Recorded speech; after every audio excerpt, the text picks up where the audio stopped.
My name is John Fisher. I've been asked to moderate this esteemed panel before us here.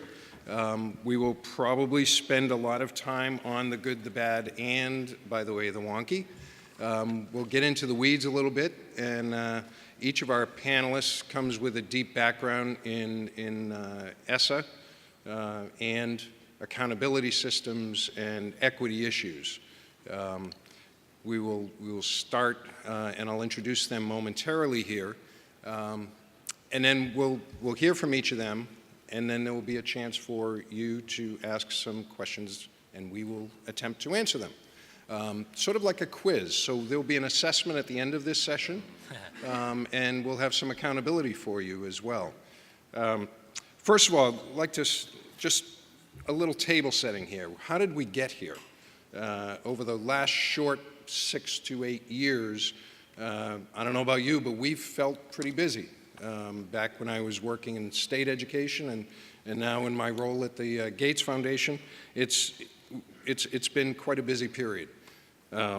We first started around 2010 with many states looking at their state standards and looking at college readiness, adopting various models, and then various revisions and modifications to those standards, making them appropriately their own state standards and guidelines and guardrails for how learning would occur, accountability systems would be designed, and assessments would be put in place. We then saw a period of assessment development between state-designed assessments, state-led assessments, various consortia, and others emerged with the emphasis on high-quality assessment, again, to align with college readiness and college-ready standards, college and career readiness, and also to support that accountability system, which was in itself in a transformational period of time. As we moved through the late years of No Child Left Behind, we saw the opportunity then to innovate around those accountability systems using the new assessments and the newly modified standards. While it was difficult, any transformation and change management is difficult, here we are today. A bit of a surprise that Every Student Succeeds Act was passed in the period that it was, and all of a sudden we're off and running.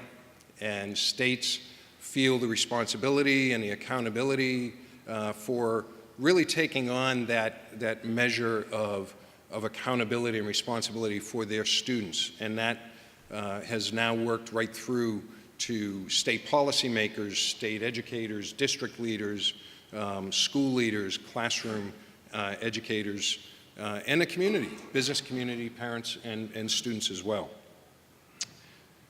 We look forward to the next steps. All states have submitted their plans. Many of you have probably been engaged in that work. The next steps as we see this moving from plan development to implementation clearly lies on state, district, and school implementation of school improvement supports and interventions, reporting, a few reporting issues that were new to ESSA, some around graduation rate reporting, some around financial transparency, all challenges probably disguised as opportunities for us in the next couple of years here. So we want to touch on some of those as well.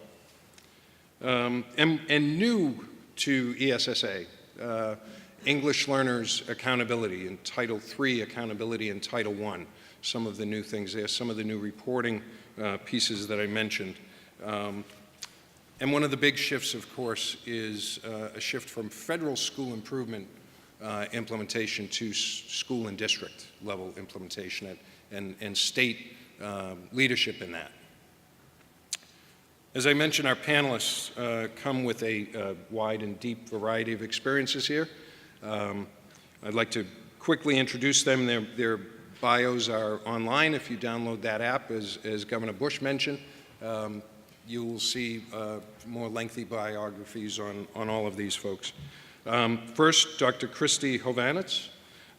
She is a Senior Policy Fellow here with the Foundation for Excellence in Ed, former state education leader in Minnesota and Florida. Background is wide and varied. We'll be asking Dr. Hovanec to speak, not limited to, but certainly on accountability systems. Next, moving from your left to your right, Chad Alderman. He's a principal with Bellwether Education, former policy advisor with U.S. Department of Education, and well-known with Bellwether for the independent peer reviews that have been occurring with the state plans. And I'm sure that Chad will speak with us a little bit about some of that. Next, Dr. Lillian Lowry, Vice President for Pre-K to 12 Policy, Research, and Practice with the Education Trust. Dr. Lowry also an extensive background in education as State Superintendent and Commissioner for Maryland and Delaware. Dr. Lowry, among other things, will certainly address some of the equity issues that we promised in the title of this session. And last but not least, Christopher Renkus, currently Special Assistant with the Office of Elementary and Secondary Education with the U.S. Department of Education. He leads the department's review of state plans, and I think that will be a topic that we will hear from you on as well. He has a background in resource allocation and probably related to some of the financial transparency reporting requirements in ESSA, which we see down the road as a major leverage point for equity. And formerly a deputy chief for enrollment, management, and funding with the DC public school system. What we would ask for each of these panelists is to start. We will entertain you with some PowerPoint slides throughout at various points. And we would like to ask Dr. Hovanec to begin speaking on the topics at hand, and then we'll move after that to some question and answer. So be ready with your questions. And as I said, we'll try to be ready with some answers, but no guarantees. Dr. Hovanec. Thank you very much. And thank you all for being here this morning. We're thrilled to have you at the 10th Annual Summit on Education Reform, and even more thrilled to have you in our ESSA session this morning. My opportunity to present today is on just a landscape of what the 50 state plans look like. As you know, all states have now submitted their state plans. Those that have submitted in April, all but one state, Colorado, has been approved so far. And those that submitted in September, we'll hear more from Chris about when they'll be getting their feedback and can expect some approval. But what we wanted to do is look at all 50 state plans to really give a landscape of what's happening in the states, what are some of the common themes, and what can policymakers and advocates look for in these plans to really investigate best practice and be able to disseminate some of those things. As you know, with ESSA, we had some changes in federal law, but there still really is a framework that states are to follow for accountability. Just not as many requirements or restrictions as we had before under No Child Left Behind. You may remember that there is no requirement for a summative rating, but we think it's really good that 44 states and the District of Columbia decided to provide a summative rating to their schools. We think this is really important because parents and the public don't spend day-to-day operations talking about accountability systems and assessments and need an easy way to understand how well schools are performing. So even though it's not a federal law requirement, most states are doing it anyway. We also know that there's no requirement for how many students a school needs in order to earn a rating or what the minimum N size is. There was some concern that states would create large N sizes and exclude a lot of students from their systems, but we really didn't see that materialize. Every single state has selected an N size 30 or less, and most of them, 39 of them plus the district, are 20 or less. And even though 20 or 30 might seem high to you, on the reporting side, those N sizes are even smaller, most states choosing an N size around 10. So that's also a really good thing. There was also a big focus on student outcomes. There was some concern with the inclusion of the school quality student success indicator and no specific weighting requirements in the plan, or in the law, that plans would come in and you would see a lot of input measures and a lot of things that weren't directly related to student outcomes in school accountability ratings. And we really didn't see that either, so that's a very good thing. Some of the not so good things that we're seeing in plans, there's a lot of reduction in transparency, specifically around whether or not students are meeting grade level expectations. States are required to measure proficiency, but a lot of them are doing so by using scale scores, using indices where they're awarding points across the spectrum, but not necessarily explicitly stating what % of students are proficient. And also on the interventions and innovations, we're not seeing as much innovation as we had hoped for on the intervention side. Just 19 states are really using federal funds in a competitive way, and only 3 states have taken advantage of that direct student services set aside. So there's a lot of good things that we saw in the plans nationally, but some things where we were really excited where states could innovate, they maybe didn't take advantage of that as much as we thought they could. As you heard before, Chad will be talking about his bellwether peer review process that they went through, and then also Fordham did a pretty comprehensive review of state plans. Just want to highlight what some of the differences are. We took a holistic review of the plans. Did they meet federal requirements or not? And are they aligned with our fundamental principles? Bellwether did a good job. Chad will talk more about it. We generally agreed with their analysis on school improvement areas were generally weak. There wasn't a lot of innovation, as I had mentioned. They're a little more forgiving on the complexity of the plans and how schools are measuring proficiency than we would be. Fordham looked at it from a different perspective. They looked at 3 specific questions, whether ratings were assigned, whether they focused on all schools, and whether they fairly measured all schools. We agree on the importance of the intuitive ratings, but we don't necessarily agree with the consensus outcomes they have with respect to discounting factors for student characteristics or the use of more complicated ways of measuring student proficiency within the systems. So you may have seen a bunch of different things, just wanted to highlight that. With respect to the summative ratings, we said 44 states in the District of Columbia have rated in some way a formative single summative rating. 14 of those happen to use an A through F school grade, making it still the most commonly used rating system in the country. And as you can see, even though the summative ratings are valuable, there's a lot of variation across the states and what those summative ratings look like. So I'll just highlight the example of if you look at the second to lowest category for each of the states, they mean very, very different things in states. One state might call it underperforming to be in the second lowest category, or another state might call it below state expectations, yet another state might call it a good school. So there is some misconception still around some of the summative ratings, but at least there's a summative rating that's been provided. As far as minimum N size, like we mentioned, no state is over 30, which is a good thing.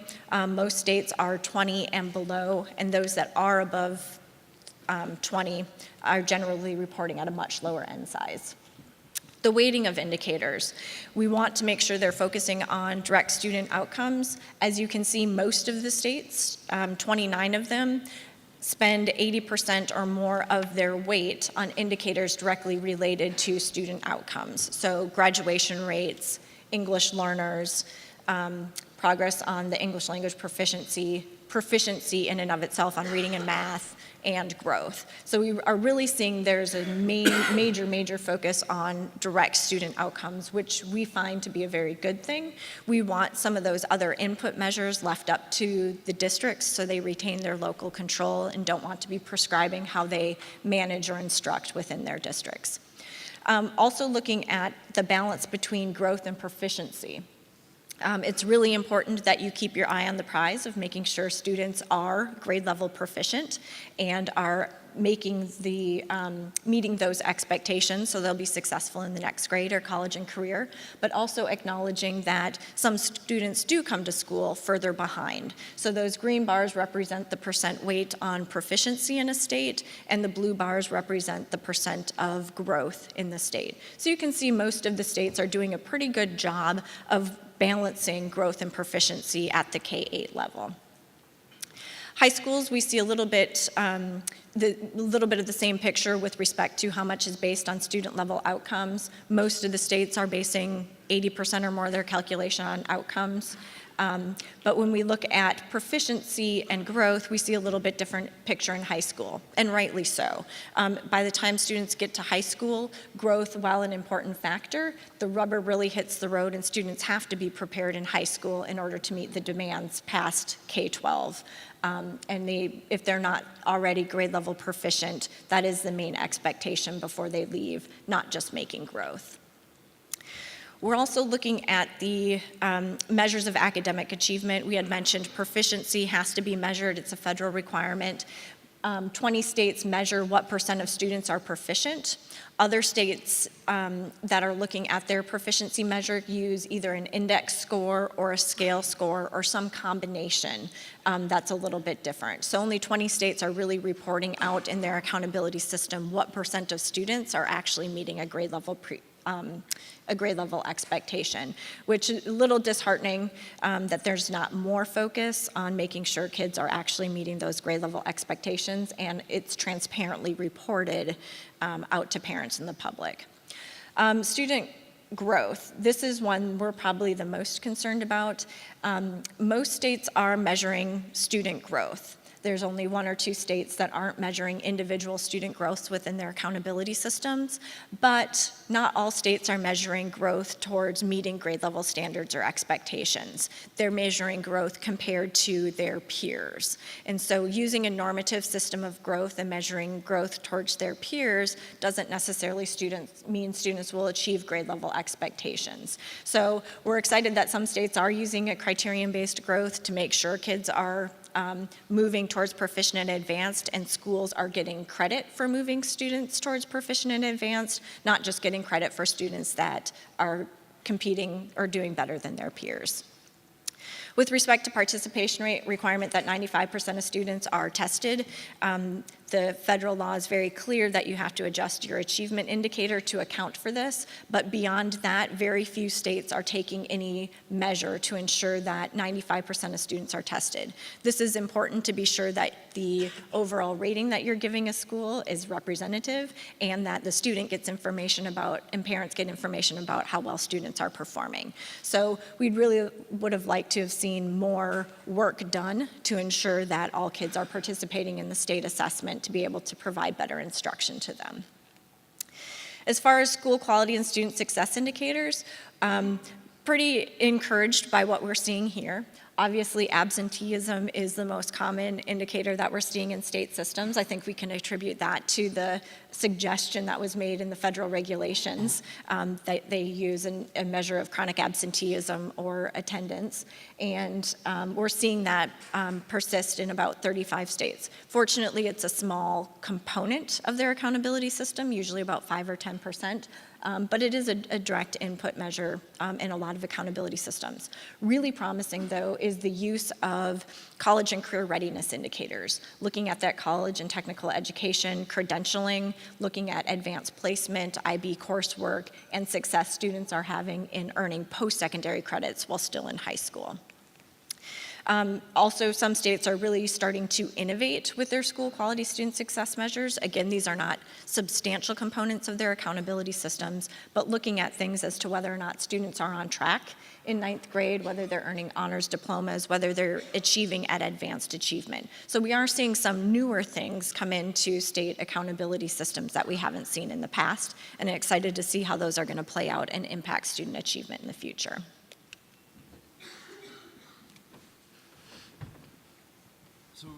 Christy gave you the quantitative review of the state plans. I'm going to talk a little bit more about our review, which is more of a qualitative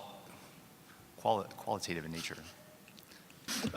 So I'm Chad Alderman. I'm from Bellwether Education Partners. We partnered with the Collaborative for Student Success on what we call an independent review of ESSA state plans. And I'm going to talk to you about what we did and then some of our findings. We also had a review. We did the first 17 states in the spring. We are working on the other 34 and I'm planning to release those in a couple weeks.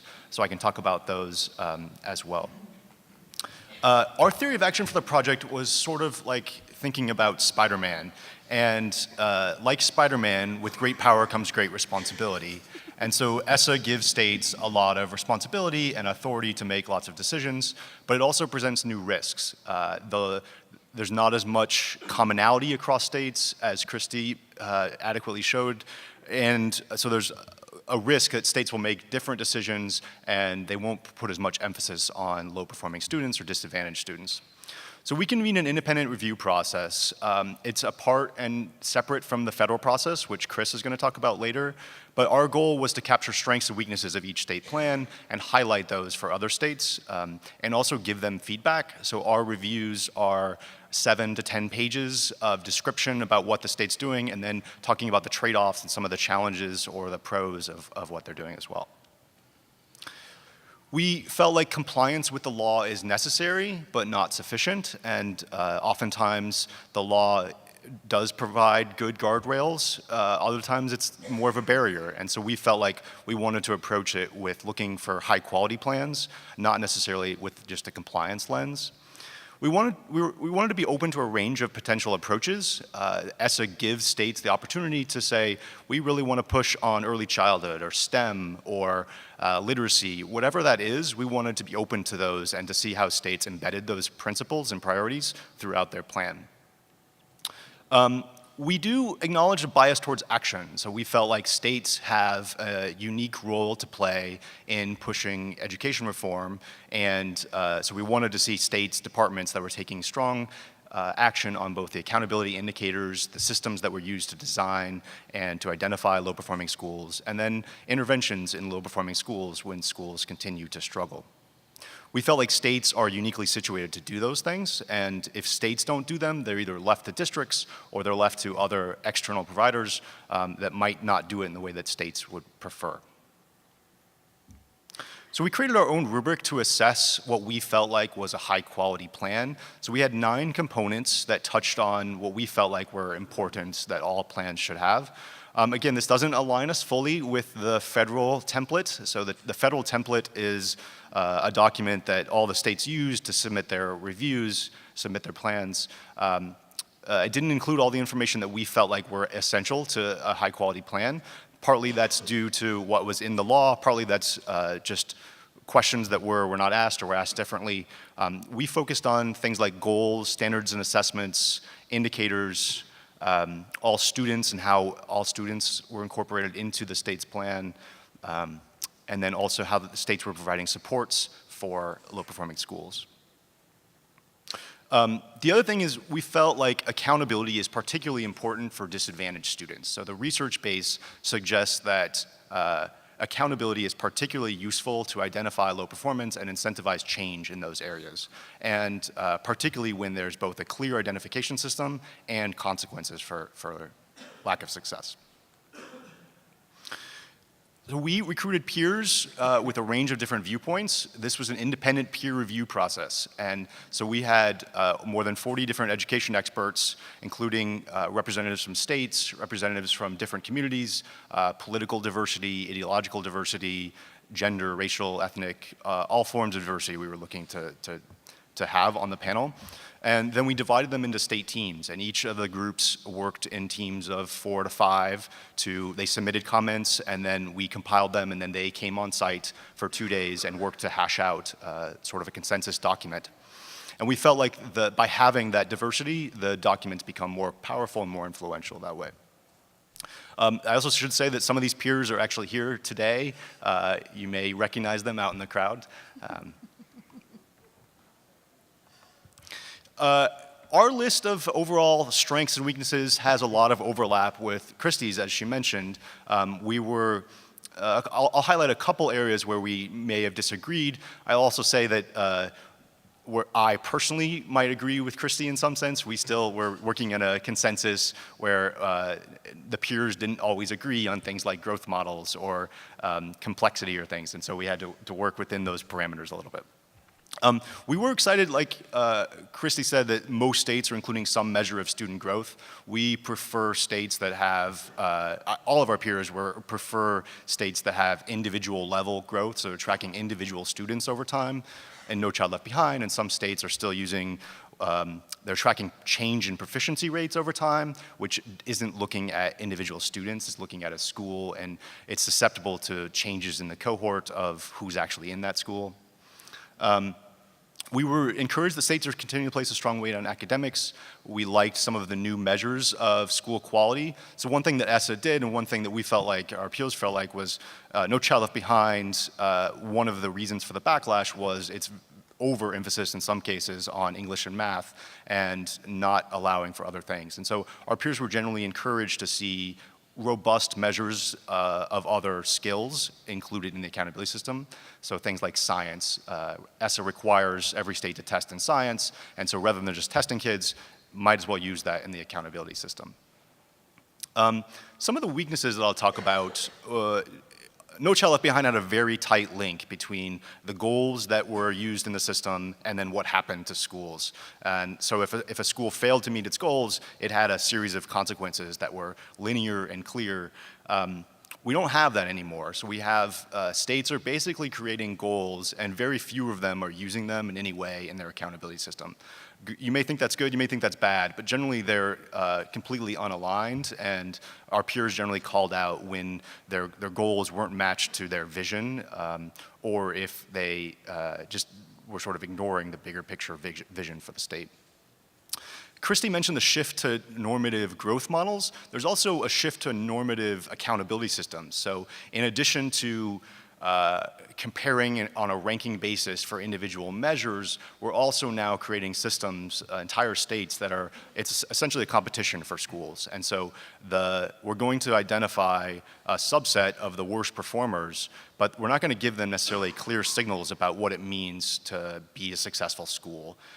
A ranking competition doesn't give any front-end transparency. You never know if you're going to, how well your partner or your peer is going to do in the year subsequent. And so it's going to be a challenge, I think, to have clarity for schools and for parents.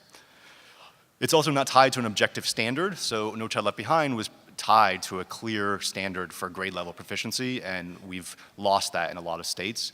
John mentioned the push in lots of states to have college and career ready standards and assessments. A lot of times those are detached from the system at all, just given how the schools are identified.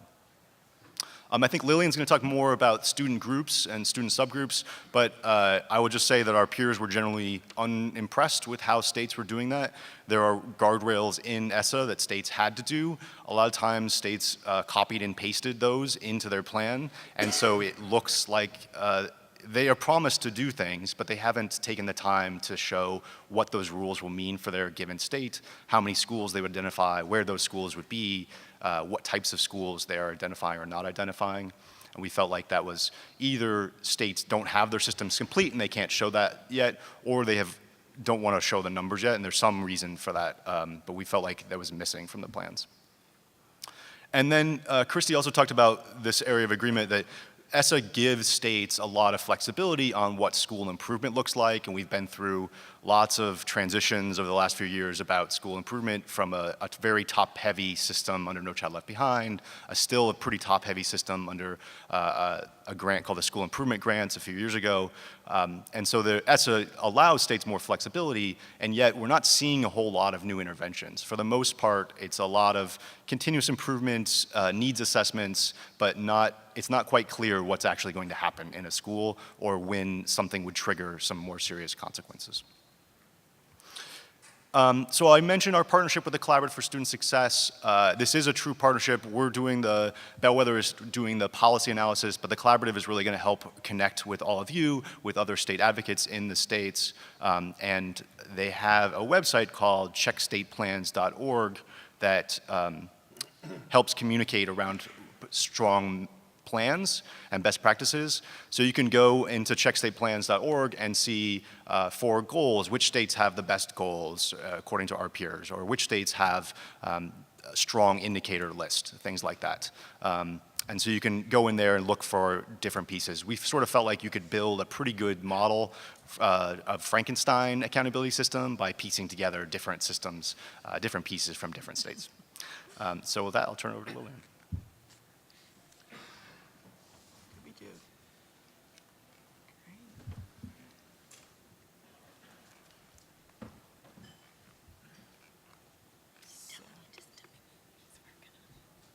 I do?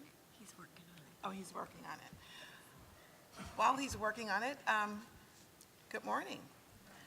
So you've heard the wonky side, both the quantitative and the qualitative, and now I am going to address the equity piece. And for the purpose of this part of the discussion, equity refers to fairness. And that means looking at every child who walks through the doors of our schools each day, assessing what his or her needs are, and then providing the resources and interventions that are needed to ensure success. And I come to this conversation from 3 vantage points.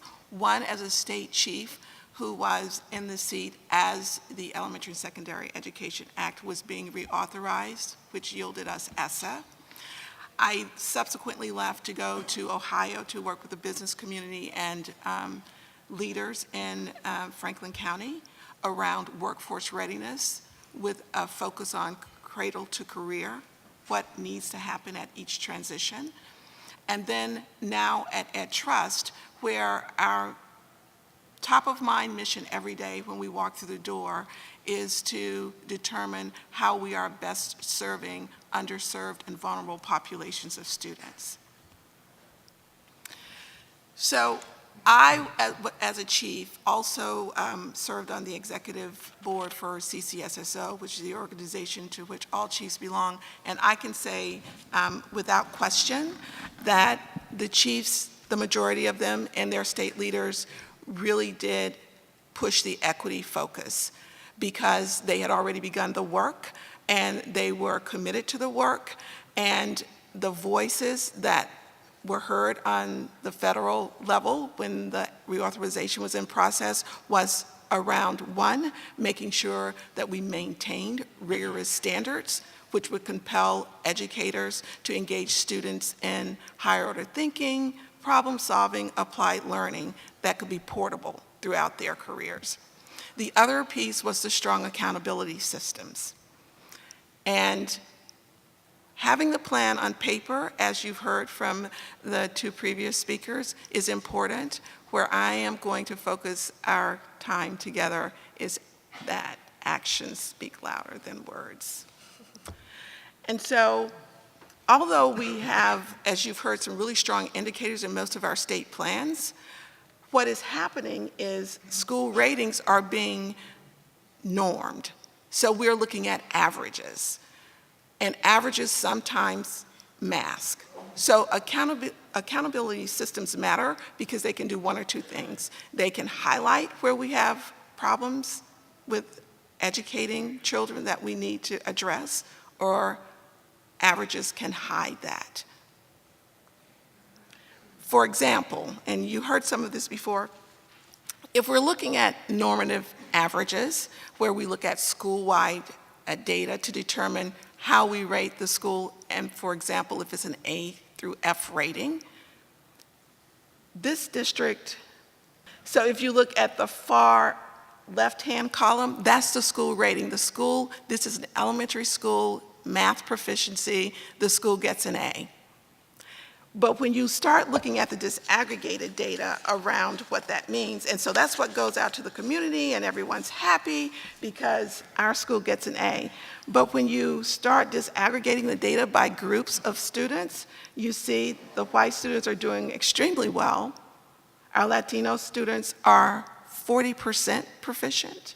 Our English language learners are 20%, and our low income are 60%.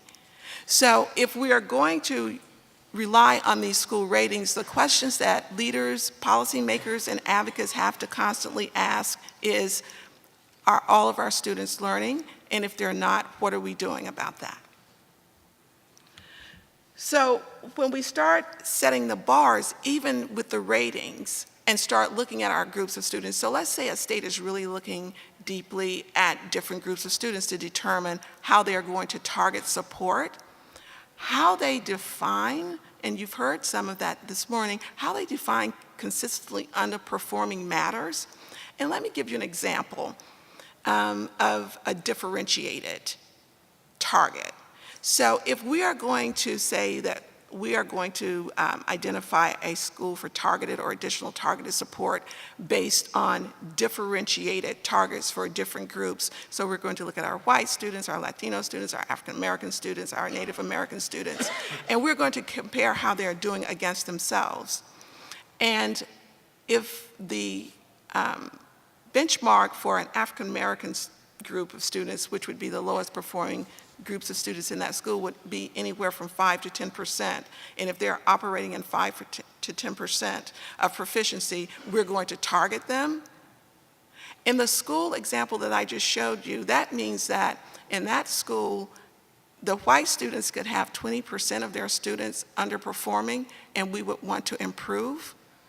Black students could be performing by 20%, and we wouldn't touch them because they have not fallen into that 5 to 10% benchmark that would flag them for targeted. So these things matter when we're thinking through how we're going to, number one, use data to rate schools, but then not only just the overall rating, but how we give targeted support and interventions to different groups of students. We need to be on the higher end of expectation rather than the lower end of expectation. Because to the point that was made earlier, if we're talking about college and career readiness and we're only looking at minimal growth, when these students get to high school, and Governor Bush said this morning, when they get to high school graduation, what are they ready to do? That's the question. So what happens when the support is there? And this is really important. What do we do? There are no guardrails, there are no guidelines except those guardrails and guidelines that states set for themselves. And we need to be really clear about what that means. Some of our states are doing amazing jobs at that. For example, Tennessee, since this is our host state, have decided to identify their school ratings have to include at least 40% of how underserved populations are doing. 40% of any rating has to include that. Now, when I tell people that about Tennessee, some of the pushback I get is, well, they have this super subgroup and they have grouped their Black, Hispanic, and Native Americans together. But it is significant that Tennessee has said that 40% of any school rating has to take into account what's happening with our underserved populations. What we would do in that instance is just monitor how they differentiate support. So I applaud my colleagues. I know them. I've worked with them well for many years. Many of them never backed off. They had already begun this work before the act was reauthorized. They maintained their high standards. But what we want to make sure that we do as we walk through the evolutionary process of the ESSA plans, and I do believe they will be evolutionary, that we fairly look at every group of students, that we make sure that we call out every group of students, and that we are providing support that will ensure their trajectory to college and career readiness. And I'll just end by saying, for example, in Louisiana, one of the indicators that is being used is an on-track indicator, where they're, in Illinois is doing the same thing, where they're actually looking at from the beginning of kindergarten through high school in transitional periods, if students are on track to be ready for the next level. Those are the kinds of equity-focused indicators and actions we support. Thank you. Good morning. My name is Chris Rinkus. I'm a special assistant in the Office of Elementary and Secondary Ed at the Department of Education.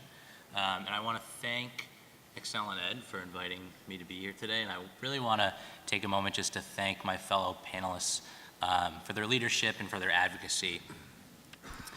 It can be a thankless job, but you guys all do it exceptionally well. I also want to thank you for just the degree of granular detail that you've brought to today's panel. I live and work in Washington, D.C., and we are not always big on details, so it's very nice to be able to talk technical specifics with you all today.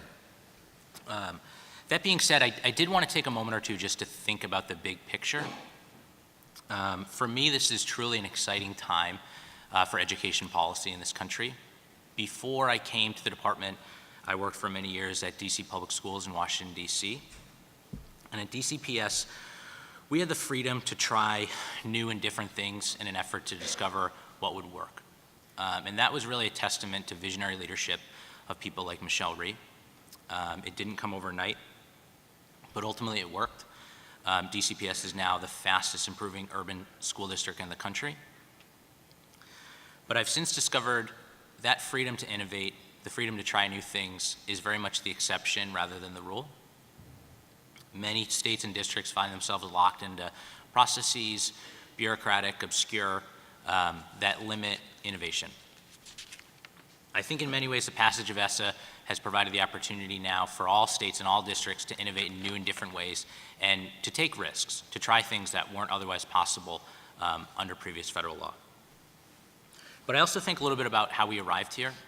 Governor Bush this morning did an excellent job talking about the necessity of bipartisan coalitions. And for me, ESSA is truly one of the great pieces of bipartisan legislation that's been accomplished in recent memory.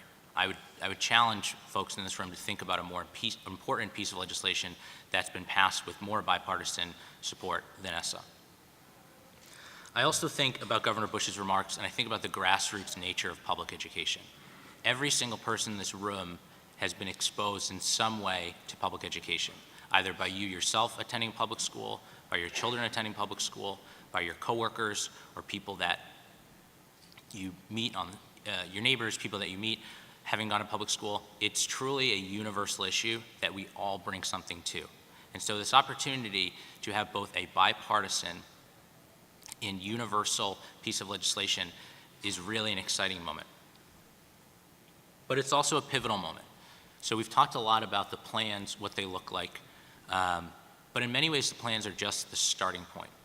I think the key here is going to be how states implement those plans with fidelity. How will states respond to this greater freedom to innovate? How will states respond to this increased responsibility that comes with a diminished federal role? So far, the results have been promising. The plans, I believe, are thoughtful, innovative. They offer unique proposals that are situated for each state's unique context. We've seen plans that include great ideas that frankly would have never come out of the federal government. That was the goal of ESSA, and we're truly fortunate to see that playing out in real time today. But like I said, the true test will be the implementation of these plans over the coming months and years. The innovative and creative accountability systems that states have proposed will only be as good as the data collection, the data quality, and how the data is ultimately used. The identification of students in schools in need of greater support will only be as good as the interventions that are applied. The Department of Education is prepared to be a full partner in this effort. We continue to have discussions both internally and with states about how we can provide the best possible support, including sharing relevant research and lifting up best practices, ideally best practices that are rooted in strong evidence. The department will also hold states accountable to what they submit in their plans through ongoing monitoring. Most importantly, the department will continue to ensure that states follow the letter of the law, including honoring these critical guardrails that are designed to protect the nation's most vulnerable students. I want to share just a little bit about how, we've heard about the outside reviews, and I think, frankly, that they've been great. Chad mentioned checkstateplans.org. I have that bookmarked on my web browser. I encourage you all to do the same. But in terms of the department's review, we held two. We held both an independent peer review led by panels of peer reviewers, as well as a department review that was led by the policy and legal teams. We've posted, for folks that are interested, we've posted all of the training and norming materials that we use with our peer review process online, so if folks ever want to check that out, you can. And in addition, we've posted all of the peer review notes for every plan on the Department of Education website. The department's feedback has become tables that are sent to states about midway through the 120-day review period. Those two are posted online. We've had lots of good conversations with states back and forth about what the feedback intends, how updates can be made, and ultimately how we arrive at the best possible plan for that state that's fully compliant with the law. Our fundamental criteria for the review process was this: does the state's proposal comply with the letter of the statute? And that really broke 3 ways. One, we had states that submitted proposals that were difficult to understand, and we would ask the state for more information to clarify what it was they were intending to do. 2, we had proposals that, after review and analysis by both our policy and legal teams, we determined to be compliant with the law. And 3, we had proposals by states that, after review by policy and legal, we determined were not compliant with the law. And in those instances, we went back to states and strongly suggested that a change needed to be made. Our goal here, I think, is a shared one, which is smart, forward-looking plans that can live for the next decade plus and really help move achievement forward for every student in every state in this country. I think we're at a great starting point, but it's just that. It's a starting point. I'm looking forward to working together with the people on this panel, with the people in this room, with the people at this conference for how we exactly do that in the coming months and years so that ultimately every student has the chance to succeed. Thank you. Thank you very much. That was great from all of you. Spoiler alert to you folks sitting in front of us. We will be entertaining some questions, so be prepared. In the meantime, a spoiler alert for the panel here. I will be asking at some point for a rapid fire type of look to the future type of thing of challenges and opportunities that you would see down the road. So I just want to give you some time to study up on that one. Before we go to the audience, if you were to write the legacy of ESSA today, but looking to the future, what would you say? Would you predict that ESSA will be a new tool for equity and really confronting the issues of achievement gaps and all of the things that we've been working towards for years here? So whoever wants to start, Dr. Hovnitz. I'm not as optimistic that it's been or will be a big legacy plan. We're seeing a lot of the same things we've seen since No Child Left Behind. The law is very explicit on what components need to be included. We've seen a lot of tweaking around the edges. That said, there has been a huge transformation since No Child Left Behind, and in the last 15 years, we've made enormous leaps in accountability and improving student achievement. So I do think we're seeing a lot more of the same within the accountability systems. I think I was really more optimistic on the interventions and innovation side, which states didn't take as much advantage of in these plans. Yeah, I would tend to agree with Christy on this. I think, so ESSA is a template, and states can do great things with it if they want to, but it doesn't force them to. And so I would say right now, reviewing the plans, there are probably 8 to 12 that I think are really high quality, and I am confident they will produce good results. There's a lot that I'm not as confident about. And ESSA is still a template, so it's not going away anytime soon, and any new chief, any new state can take a direction tomorrow that they say, we want to revise our plan, we want to do a strong plan, and that is totally within bounds of ESSA, and I hope that happens. I'm not fully optimistic that will, but it's available. And the other thing I would say is most of the wins that Christy's talking about, that I have talked about, are on the identification side in terms of the indicators, the standards and assessments that are being used. It's sort of like the teacher eval discussion. So we got really good at working on the indicators used to identify who's a great teacher and who's an okay teacher and so forth. But we never really turned the corner to what do we do with that? How do we help people improve? How do we tell some schools that they're not improving fast enough and that something needs to change? And so that conversation is still to come in lots of states. I agree with what's been said. Two things. The states asked for this.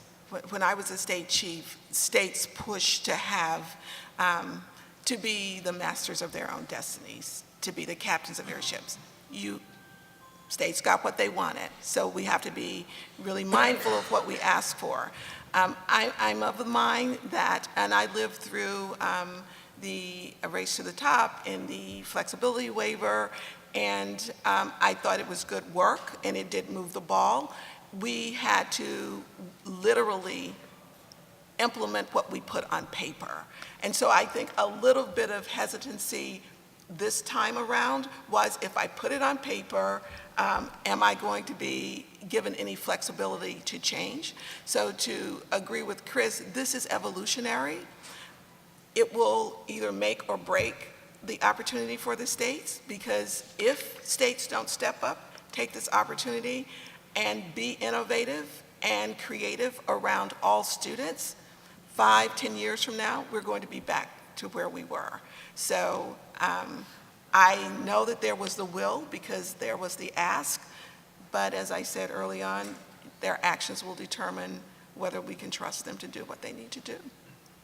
Yeah, I would just add quickly, I think that these plans, beyond the technical merits of it, can act as very strong signaling tools, and I think that it's unequivocal in terms of where we'll be in the future and what the legacy is, that these plans mark a turning point in K-12 education where states are saying that it's not enough to just have a kid walk across stage and receive a high school diploma. That what that student is prepared to do after receiving that diploma is of critical importance. And that may be a 4-year university, maybe 2 years, it may be employment, or it may be the military. But that as K-12 practitioners, we have a responsibility to make sure that students are fully equipped to enter into the world and be successful in whatever it is they choose to do. And I don't think that that was nearly as universal a sentiment as it is now by virtue of these plans, nor how it will be in upcoming years as these plans start to become implemented. Thank you. So we have a microphone or two that will be throughout the room. If you have a question, please raise your hand and someone will jog right over to you. And as you start your question, if you could identify yourself, where you're from, and any other pertinent information for the audience. Thank you. I think we have a question out back. Morning, Jordan Puzzleman's here. I work for a committee for children to advance social and emotional programming across the nation. My question for you is, I hear a lot about the equity implications of accountability and indicators in these plans, but I'm curious, what does good equity look like in terms of the interventions? Dr. Lowry, maybe start, Yeah. and then others. The flexibility of the plan really is local people knowing their students and addressing their needs. And when I share with you my definition of fairness, is assessing where students are and then giving them what they need. So it depends, but you're right, there has to be a holistic approach for many of our students, that we don't just look at the intellectual development, but we also look at the social and emotional development that will be obstacles to the way of academic achievement if not addressed. So a holistic approach matters, and that's why we have to start with where students are and then give them what they need. I can give a short addition to that. So No Child Left Behind had a very strict set of consequences that had to happen. By strict, I mean it was clear what had to happen for continued years of not hitting goals and targets. Compare that to what is under ESSA, there's a lot more flexibility for what happens in either a school or a district level, and it's often the school or district that has that responsibility, particularly for targeted support schools, which are identified for low-performing subgroups. And so I think the question is what happens there. I was hoping that states would sort of run with that, and they can say, we have identified these schools based on low-performing groups of students with disabilities. We have this cohort of schools that fit that bucket. We're going to design a set of interventions tailored to that set of schools. Or we have schools that are identified for literacy problems, and so we're going to have a cohort of schools and we're going to work on their literacy scores. And I didn't really see that. It's mostly needs assessments sorts of conversations where the school is going to talk about their data and write a plan rather than the state taking some initiative to conceive of what that might look like. And there are some places where people are being very intentional about coordinating state, district, and then school level, aligning the work. So if the schools are going to create the conditions, instead of working apart from the district really does, to Chad's point, need to understand what the needs are to support them, and then the state likewise. There has been a disconnect over time where people were all doing what they thought was in the best interest of the child, but not in a coordinated way. So coordination matters. Any additions? Okay, right here. Good morning. My name is Rob Kramer. I'm with Pearson. It strikes me that the value and the fairness of any accountability framework depends on the accuracy of the data and the judgments that it makes about the schools. And I'm wondering if any of you have looked into the accuracy of the frameworks based on student mobility, since a lot of urban school districts and the schools within them have a high degree of student mobility. Is this being factored in any way by states into their frameworks? Because there's a large body of research that shows when a student switches schools, that is most often accompanied by a decline in academic achievement, which might be temporary, but that has nothing to do with the quality of the school the student switched into. And so urban schools that have sometimes 20, 30, 40% of their students at any one given time that are in their first year in the school, we're measuring their academic results. Is it fair to measure that again and measure them against schools, maybe in suburbs or rural situations that have 5 to 10% student mobility? Great question. Dr. Hovanec, please. Sure. So it's a very good question. One of the requirements, as you probably know, is that students have to be there for the full academic year to be included for accountability calculations, for achievement, and also for growth.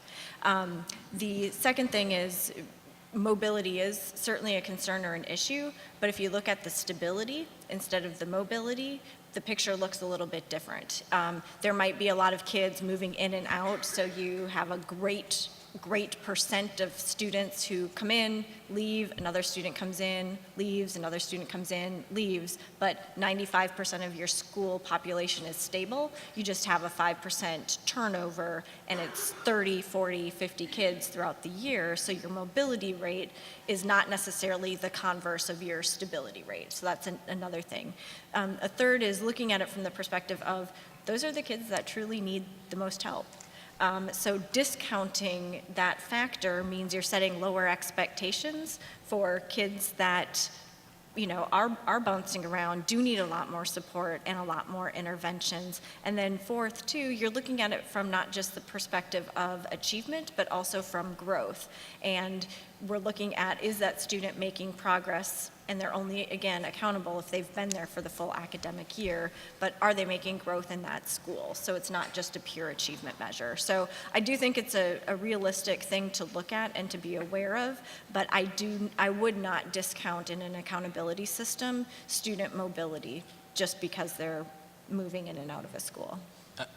I would just add one thing. So I mentioned I worked for an urban public school district, so I consider myself, acutely sensitive to that issue of student mobility. You're right, it's very real and very challenging at both the school and the district level. I do think there is a tension, whether it's student mobility or otherwise, there's a tension that's present in these accountability systems, which is how do you avoid stigmatizing schools based on the conditions in which they serve students, right? And that can be urban public schools, it can be rural public schools, frankly. So how do you avoid stigmatizing while still holding all schools and districts to a similar standard, right? And the reason why I call that attention is I don't think there's a single best path. I think it's different according to each state's context, but I think recognizing that tension is important because that really informs a lot of the work that we do. No, I don't like seeing accountability systems that could result in a certain type of school universally falling to the bottom ranks. On the other hand, if interventions are applied based on schools that receive low accountability determinations, isn't that important to make sure that the schools that need those interventions get them? So I think it's a long way of saying to you, I actually think the answer here is, one, recognizing the attention, but two, a recognition that the accountability systems occupy a lot of attention and time in, I think, the sort of national education debate. But there's probably a case to be made that more time, energy, oxygen should be given to the interventions themselves. And I think that's in keeping with a lot of what we said here, because the bottom line is, stigmatizing or not, if the interventions that are being applied to the schools in need are good and robust and work and are evidence-based, I think it also helps greatly diminish the idea of a stigma, because frankly the result is giving schools that need the help that they need. And the states have an opportunity. Most states have adopted standards that are conceptual in nature, so there's a progression to learning. And most instability around mobility for our families are within the same area. So they're moving from one community to the next community. So one of the things that states could do is ask districts that are contiguous to work together around progressions of learning to make sure that if I leave District A and go to District B, or School A and go to School B, in that first semester, the same standards are going to be covered so that there is no gap because I've moved. So I think we can be intentional in our planning without taking away academic freedom from teachers about how we look at progressions of learning and expect students to grow and build on those progressions throughout the year, so that no matter where they are, they're going to touch on those standards that they need. Great, thank you.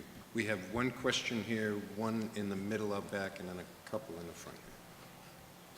Hi, I'm Jennifer Loon. I serve in the Minnesota House, chair of the Education Finance Committee.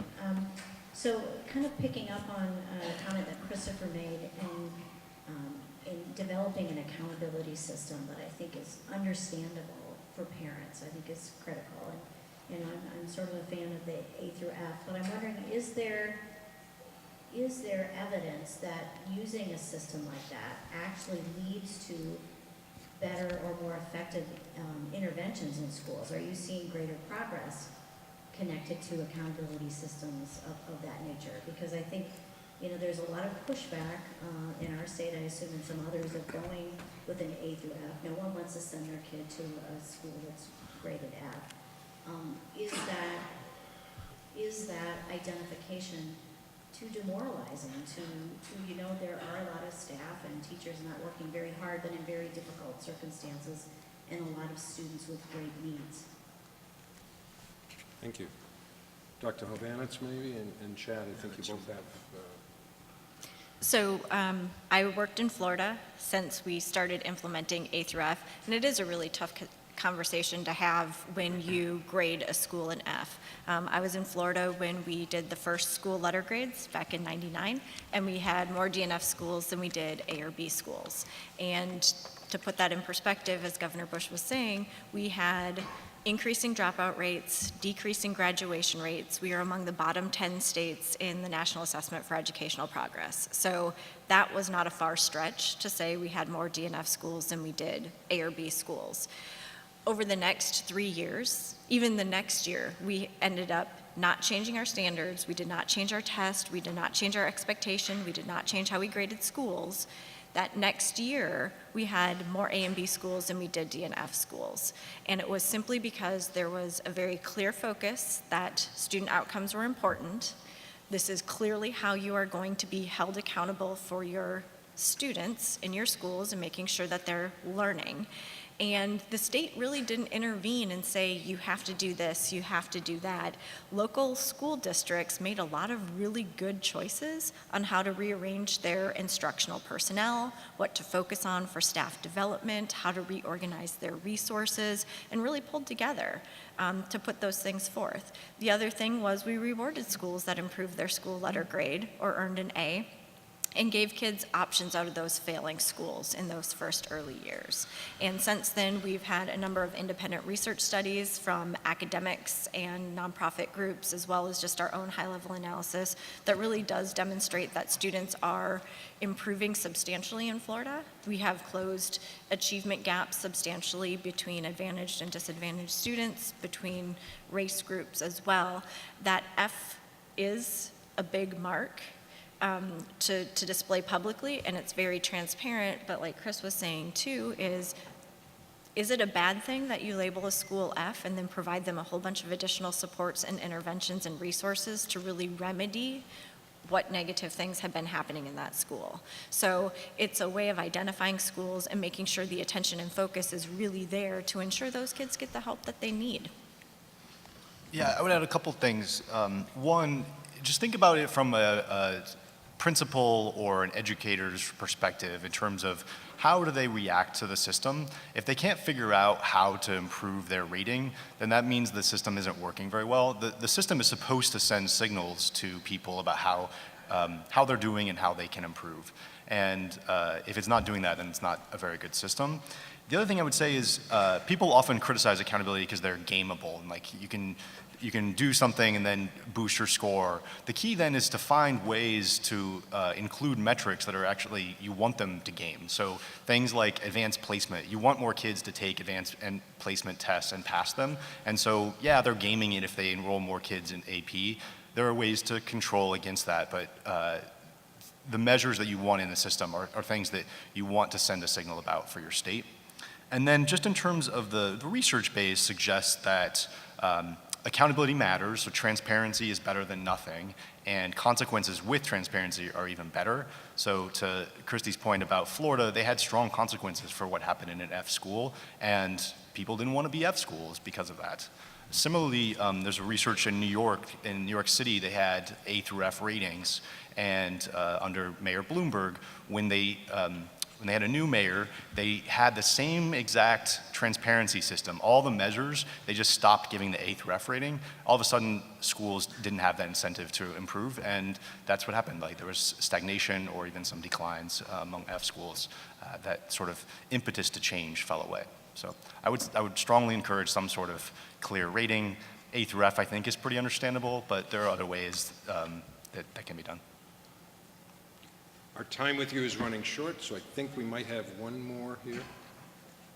Hi, I'm Brian Kelsey, a state senator here in Tennessee, so welcome, and please spend lots of money because we don't have an income tax. To follow up on the last question, if a state were to propose a plan to have 2 grades for schools, one A through F for performance, and then a separate grade also overall grade for student improvement, number one, would that be compliant with ESSA? And then number two, if, as I suppose based on your last answers, if you think that's a bad idea, why? And why would that not help improve student equity? Whoever would like to start. I mean, I can just speak to the ESSA piece quickly. So I think Chrissy mentioned in her presentation. So ESSA does not explicitly require a summative rating to come out of the accountability systems. And although in the spring submissions, all 16 did include a summative score, we've had a few in the fall submissions that do not. So just as far as the ESSA compliance, no, it would not be required that the system itself produce a summative rating. I would defer to the rest of the panel just about what that means for the quality of the system. The state of North Carolina gives its schools 2 grades. The school rating is based on the norms, the school-wide data. That is what is published. But they also give schools A through F on how they're doing for each group. And over 2 years, if a group stays at F, that school becomes ready for targeted support. So there's complete flexibility for states to use the rating systems to fit their needs. Yeah, I would say, I mean, there's no rules against it or anything. I would just think about how it works in your system and whether it'd be confusing to people about different systems and what they're accomplishing. Also think about like how someone would access that information. If you're a parent, like if you go onto the state's website trying to find information about schools, can you understand the information presented? So I find that to be a useful exercise. Like go in blind saying, I'm a parent, I want to find out about information on schools in city X, and then see what the state provides and whether you can understand it. I've done that some states, and it's pretty hard, actually. And I do this for a living, so. So I feel like this is a continuum of, yeah, do it, maybe be cautious. And I'd say, yeah, I'd really throw a little bit of caution out there, simply because the more information that you put out there is more likely for schools and districts to pick and choose what they report and highlight when they send it home to parents. So I think it's fine to have that information. We would support more of a system that shows very transparently what % of students are proficient, what % of students are making growth, so they actually can make their own value judgments based on if 50% of students are achieving, 50% are making growth, here's your overall summative letter grade. I think the concern that we would run into, and we've seen in other places, is if you have an A on one component and a C on the other component, I'm guessing the A is going to get a whole lot of attention, and the C might not. So just be cautious in how it's reported and where you're doing it. Great questions, thank you. I'm going to now move to the rapid fire question. We'll start with Chris here.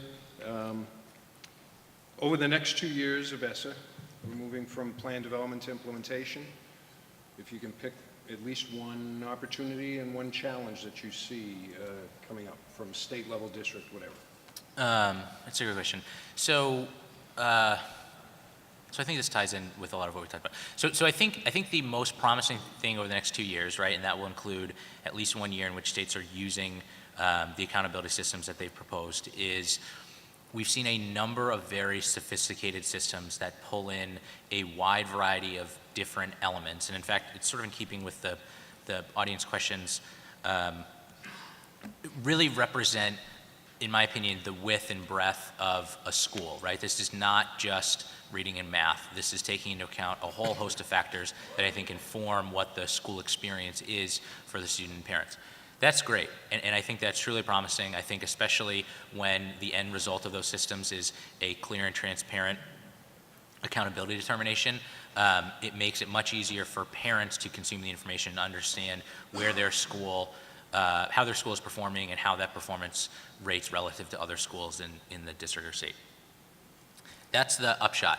I think the challenge truly is the collection of data that states and districts will need to do in order to populate these accountability systems is a significant challenge. Some states are very well positioned, have good statewide data systems, have history and experience with collecting this type of rich data and applying it. Other states are much newer to that. So I think staying tuned to how states in fact collect, apply and use the data is going to be a critical component of this. I know it's something that groups like Data Quality Campaign have advocated around, paid close attention to. I think they put out great material on the topic. I know the department too is going to closely watch how that works, because in order to hold states accountable to these plans that are so reliant on this rich data, it's going to have to be accurate and used well. So I'm both very excited about what that can mean, but also going to pay close attention to how states go about doing it. The opportunity is the chance to communicate to the state and the community writ large what the state's expectations and priorities are for every child. Clearer. The challenge is it has to leave the state level, it being the data and how we use it, because the data are most important in the classroom with the teachers and the students. So the school improvement plans, whether it be comprehensive support or targeted intervention and support, really should include professional learning for teachers and leaders around how to use data to make instructional decisions. The challenge for me is the timeline issue. So the law was passed in December of 2015. 2016 was mostly about an attempt by the federal government, the Obama administration at the time, to write regulations on interpreting the law. Congress threw that out in early 2017. So 2017 has been about states interpreting the law, and 2018 I think is going to be about those decisions starting to actually funnel down to the local level. To my point earlier about states haven't actually run their systems in lots of instances, that means that schools might be surprised that they're on identification lists. They haven't been warned, and there could be a lot of them, so that's coming next year. The opportunity is there's new data, and there's going to be a session later today about data and spending, but I'm interested in, there's a requirement in ESSA that states track actual spending at the school level, which could be an opportunity from the equity lens to see if disadvantaged students are getting the resources they need. It could also be an opportunity from the efficiency level if you are thinking about our schools using their resources well and getting the results that they can with the given resources. My opportunity is we are going to have a bunch of new indicators in states that we'll get a chance to look at new data and see if those really are drivers for student improvement and to see how educator behavior change is as we include those in accountability systems. I think the biggest challenge, and we've been working on this at the foundation a lot at ExcelinEd, is how we're going to communicate these new results. These accountability systems have changed. All states have had an accountability system for over 15 years now. Some of these systems are going to be changing substantially. Some of them are just going to have tweaks.